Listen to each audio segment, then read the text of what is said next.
Okay, so you've been there, right? You're in a brainstorming session, ideas are flying, the energy is electric, the whiteboards are covered in genius, and then, weeks later, nothing. Crickets. Nothing actually ships. Today, we're going to pull back the curtain and look at the real frameworks and mindsets that senior designers and product managers use to get from that messy whiteboard full of ideas to a product that actually sees the light of day. It's such a frustrating cycle, isn't it? I've seen teams burn months, sometimes even years, just spinning their wheels. And it's not because they lack talent or creativity. It's because they're missing a system, a way to make clear, confident decisions. So what's really going on here? Why does this happen over and over again? And this is the absolute heart of the matter. You know, when you're early in your career, you think your main job is to come up with cool solutions. But as you get more senior, you realize your real job, your most valuable skill, is to eliminate the wrong solutions and to do it fast. Right. The issue is never a shortage of good ideas. It's the total paralysis that happens when you have to narrow down all those good ideas to just one single path forward. Teams get stuck because they treat every idea like it's precious. But look, great products aren't built by adding more features. They're sculpted by ruthlessly cutting away everything that isn't essential. Okay, so let's get into this idea a little more. Product thinking really happens in two big phases. First, you diverge. This is the fun part, right? You go wide, explore crazy possibilities, no bad ideas. But then, and this is crucial, you have to converge. You have to narrow things down with real discipline. The huge mistake most teams make is they never make a clean break between that dreaming phase and the deciding phase. So how do you actually make that switch from dreaming to deciding? Well, senior folks don't just rely on gut feelings. They use specific battle-tested frameworks to cut through all the noise and find the real signal. Let's walk through some of the big ones you'll actually see used in the wild. First up, dot voting. You've probably seen this one. It's super simple. Everybody in the room gets a few little dots or stickers, and you just stick them on your favorite ideas on the whiteboard. It's a really democratic way to just get a quick pulse check to see where the room's energy is. But here's the thing you have to understand.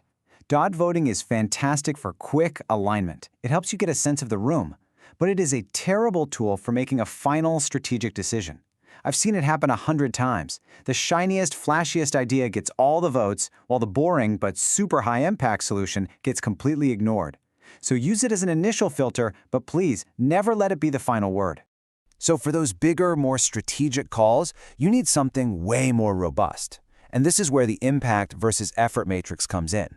It's a game changer because it forces your team to have a really honest conversation about the actual value you're going to get for the time and resources you're about to spend. So here's how it works. You literally just map your ideas onto this grid. Anything that's high impact and low effort, those are your quick wins. They're gold. Go do those now. High impact, high effort, those are your major projects. They need serious planning. Low impact, low effort things are fill-ins, stuff to do when you have some downtime. And that last quadrant, low impact, high effort, those are the thankless tasks. Avoid these like the plague. Let me give you a quick, real-world story. At a fintech startup I worked with, we had 3 big ideas on the table: a super sleek onboarding animation, real-time fraud alerts, and a massive AI financial coach. Now, the animation was low effort, but honestly, low impact. The AI coach, huge effort, and we had no idea what the impact would be. But the fraud alerts, that was medium effort, but huge impact. It solved a real, painful user problem with a manageable amount of work. And here's what happened. The team chose to build the fraud alerts. It shipped in just 3 weeks, and our user trust metric jumped by 30%. 30%! That's a real, tangible business outcome, all driven by using a simple, strategic framework. This quote just says it all, doesn't it? That slick animation, that would have been polish. But the fraud alerts, that was real, measurable progress for the user and for the business. All right, let's look at another framework. This one is about de-risking your ideas. Before you build a single thing, you have to ask yourself, what has to be true for this idea to actually work? That's assumption mapping. For instance, you might have an idea and think, oh, if we build a beautiful UI, of course users will connect their bank accounts. But is that actually true? That's a massive assumption to bet your whole product on. Senior designers find these hidden beliefs and they test them before a single line of code gets written. Okay, so you can have the best frameworks in the world, but sometimes our own minds are our biggest enemy. Even the smartest teams fall into these psychological traps all the time. Let's look at a couple of the most common ones that just kill objective decision-making. First up is the sunk cost fallacy. This is that little voice in the back of your head that says, but we've already designed 50 screens. We have to ship it now. You feel this pull to keep going down a path, not because it's the right one anymore, but just because of all the work you've already put in. It's a trap. And then there's confirmation bias. This one is so dangerous for designers. It's our natural tendency to only talk to users who already love our idea, or to only look for data that proves we were right all along. It creates this dangerous echo chamber where bad ideas get stronger and you miss all the critical feedback. So how do you fight these biases? It all comes down to this one fundamental mindset shift. You have to completely separate your personal identity from your work. Your goal isn't to prove that your idea was the best one. Your goal as a team is to find the best solution for the user, even if that means you have to kill your own favorite concept. And that brings us to the last, and maybe the most important shift in thinking that really separates junior designers from senior product leaders.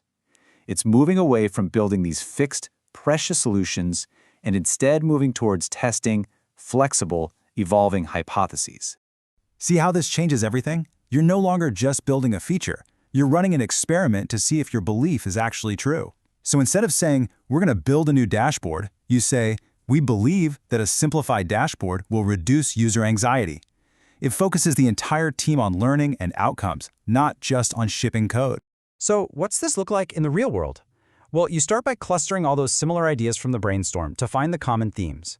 Then you build simple, scrappy prototypes of the strongest contenders. And here's the key. You get them in front of real users to validate them and gather actual evidence. And finally, you converge on the winning concept. Not based on who had the loudest opinion, but based on what you actually learned. Okay, let's wrap this up with the key lessons. Number 1, diverge fast but converge faster. Set deadlines for decisions. 2, use frameworks like impact versus effort as strategic filters, not just popularity contests. 3, get really comfortable with killing ideas early and often. 4, test your riskiest assumptions, not just your pretty interfaces. And finally, the big one, separate your ego from your work. And if you remember nothing else, remember this. When you are truly, deeply obsessed with the problem your users have, you will happily throw away 10 of your own solutions just to find the one that actually solves it. That, right there, is the heart of a senior product mindset. So I'll leave you with this question. Think about your current project or your current team. What's one idea, and maybe it's even one of your own, that you're now ready to let go of, so you can make room for what really, truly matters?